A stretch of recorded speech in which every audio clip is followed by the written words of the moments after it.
Angles and there measurement, माने कोण और कोणों के माप, ठीक है ना। तो कभी भी कुछ ऐसे, जैसे घड़ी, घड़ी देखे आप लोग, तो घड़ी देखे हैं, तो कभी कभी मान लीजिए कि ये मिनट वाली सुई है जो कहाँ पे है, और ये आवर वाली सुई जो है थ्री पे है, तो इन दोनों सुइयों के बीच में कुछ ना कुछ एंगल बन रहा है। क्या बन रहा है, ठीक है ना।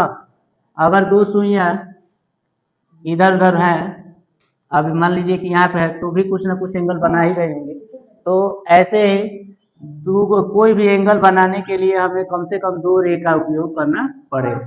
तो दो गो रे जिनका एंड पॉइंट, जिन दोनों रे का एंड पॉइंट क्या हो, कॉमन हो, क्या हो, कॉमन हो, ऐसे डायग्राम को हम लोग एंगल कहते हैं। क्या कहेंगे, एंगल है। ये क्या है, देखिए इधर बोर्ड पे देखिए, तो ये हमने क्या बना दिया है, किसके मदद से, रे की मदद से।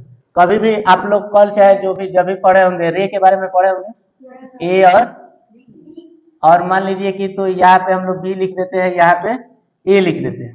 एक और रे है, तो यहाँ पे हम लोग सी लिखेंगे और यहाँ पे डी लिखेंगे, ठीक है ना। क्या लिखेंगे, डी। तो ये जो है, अब ये जो सी है और ए है, ये दोनों, इन दोनों रे के एंड पॉइंट है, ए और सी। तो इन दोनों एंड पॉइंटों को ले आके एक साथ मिला दिया जाए। यहाँ पे मिला दिया है, तो जो सी है वो ए बन गया। क्या हो गया है, अब एक ही पॉइंट का दो गो नाम नहीं ना होगा। अब ए बोलिए या सी बोलिए या कुछ भी बोलिए, लेकिन एक ही ना नाम बोलेंगे। तो यहाँ पे ए हो गया और ये डी जो है डी है। ये बात समझ में आ रहा है पूरा, कि दो गो रे जिनका एंड पॉइंट कॉमन हो, ऐसे डायग्राम को हम लोग क्या कहेंगे, एंगल कहेंगे। तो दो घड़ी की दोनों सुइयों के बीच में जो एंगल बनता है वो एंगल है। हम लोग के पास डिवाइडर होता है, कहाँ, ज्योमेट्री बॉक्स में, दो गो सुइया वाला, तो उसको भी आप फैलाएंगे तो एंगल की तरह मिलेगा, दिखेगा ना जी। हाँ, अंदर रखो, अंदर रखो, अंदर रखो। अब देखिए इंटीरियर एक्सटीरियर एंगल,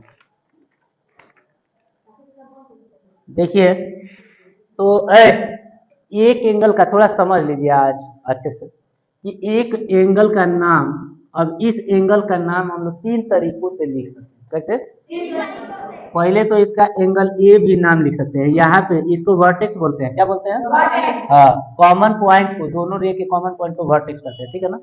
तो जिनका जो वर्टेक्स पे जो पॉइंट होता है उसका ही नाम लिखते हैं, ना कि खाली एंगल ए बी लिख देंगे तो ये क्या हो जाएगा, ये इसका नाम नहीं, ठीक है ना। इसका नाम, अब देखिए आप एंगल बी ए डी लिख सकते हैं, या इसी एंगल का नाम एंगल डी ए बी लिख सकते हैं। ये क्या है, नेम ऑफ, इस एंगल का ये नाम है, इस एंगल के नाम है, जिसको हम लोग एंगल ए भी लिख सकते हैं, एंगल बी ए डी भी लिख सकते हैं, और एंगल डी ए बी भी लिख सकते हैं। कोई दिक्कत है, नहीं ना। तो ये हो गया हम लोग को एंगल का नाम लिखना। अब आप एक एंगल ऐसे कहीं पर बना है तो आप डायरेक्टली एंगल ए कह देंगे, कोई दिक्कत नहीं है, सही है। लेकिन अब आ जाइए, मान लीजिए कि एक ऐसा है, इस तरीके से ए बी सी डी दिख रहा है ना। अब मान लीजिए कि इसमें तो दो एंगल दिख रहे हैं, एक दो और यह तीन, कोई एंगल लोग ए बी सी एगो दिख रहा है, फिर ए बी डी एगो दिख रहा है, फिर सी बी डी दिख रहा है। तीन एंगल है, तीन एंगल है मुझे। तो इसका एंगल ये नाम लिखेंगे तो कोई कंफ्यूज आ जाएगा कि लो कि कौन से एंगल का बोल रहा है भाई, इसको बोल रहा है कि इसको बोल रहा है कि बड़े वाले को बोल रहा है।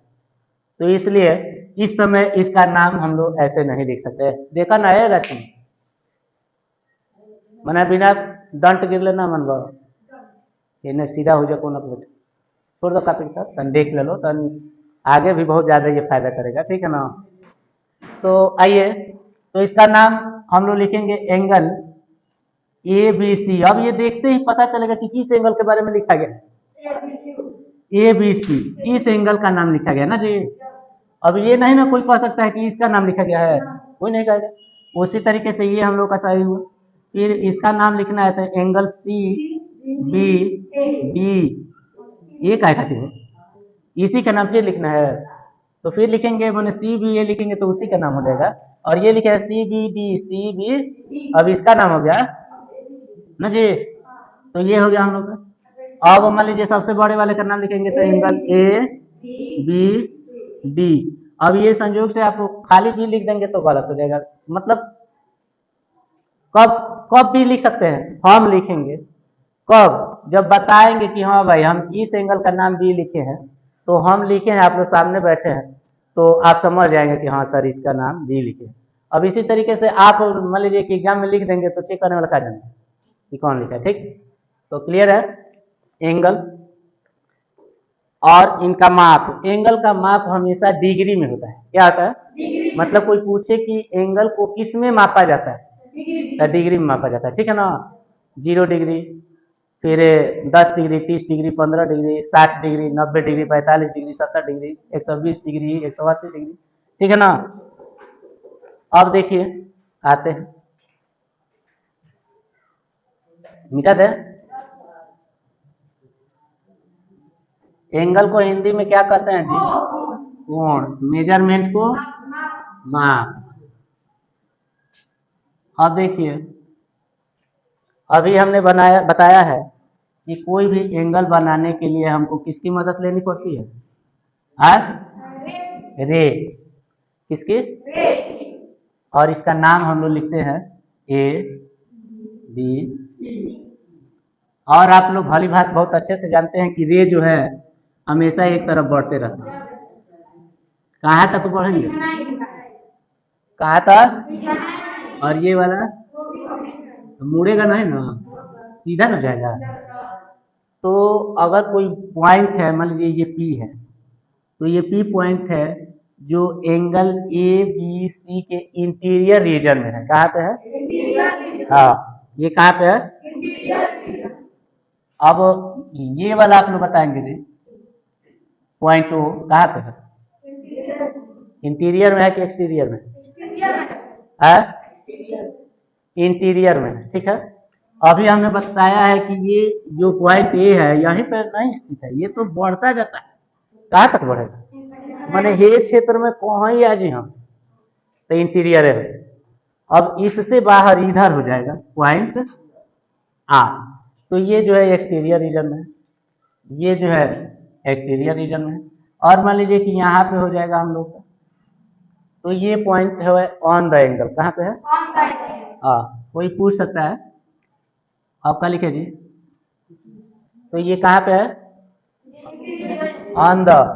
अरे पॉइंट का मतलब है, नाम से क्या मतलब है, पॉइंट कहाँ लिखे हैं, ऑन द पर है, इधर नीचे है एक्सटीरियर। तो ये पॉइंट है, देखिए कहाँ लगा है। क्लियर है। कोई क्वेश्चन है तो बोल सकते हैं, कौन सा बताना है। कह रहा है कि name 3 example of angle for your daily life, मैंने डेली लाइफ में 3 गो एग्जाम्पल बताना है एंगल का। मतलब कि क्या चीज देखें आप लोग, उसको सीजर्स कहते हैं।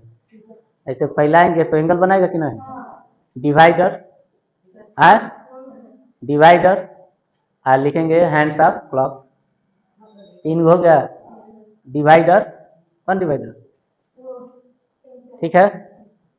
अब कह रहा है कि नेम द वर्टेक्स, वर्टेक्स लिखना है इसका, तो वर्टेक्स अभी इस एंगल का वर्टेक्स क्या होगा, बी हो गया। ठीक है ना, यही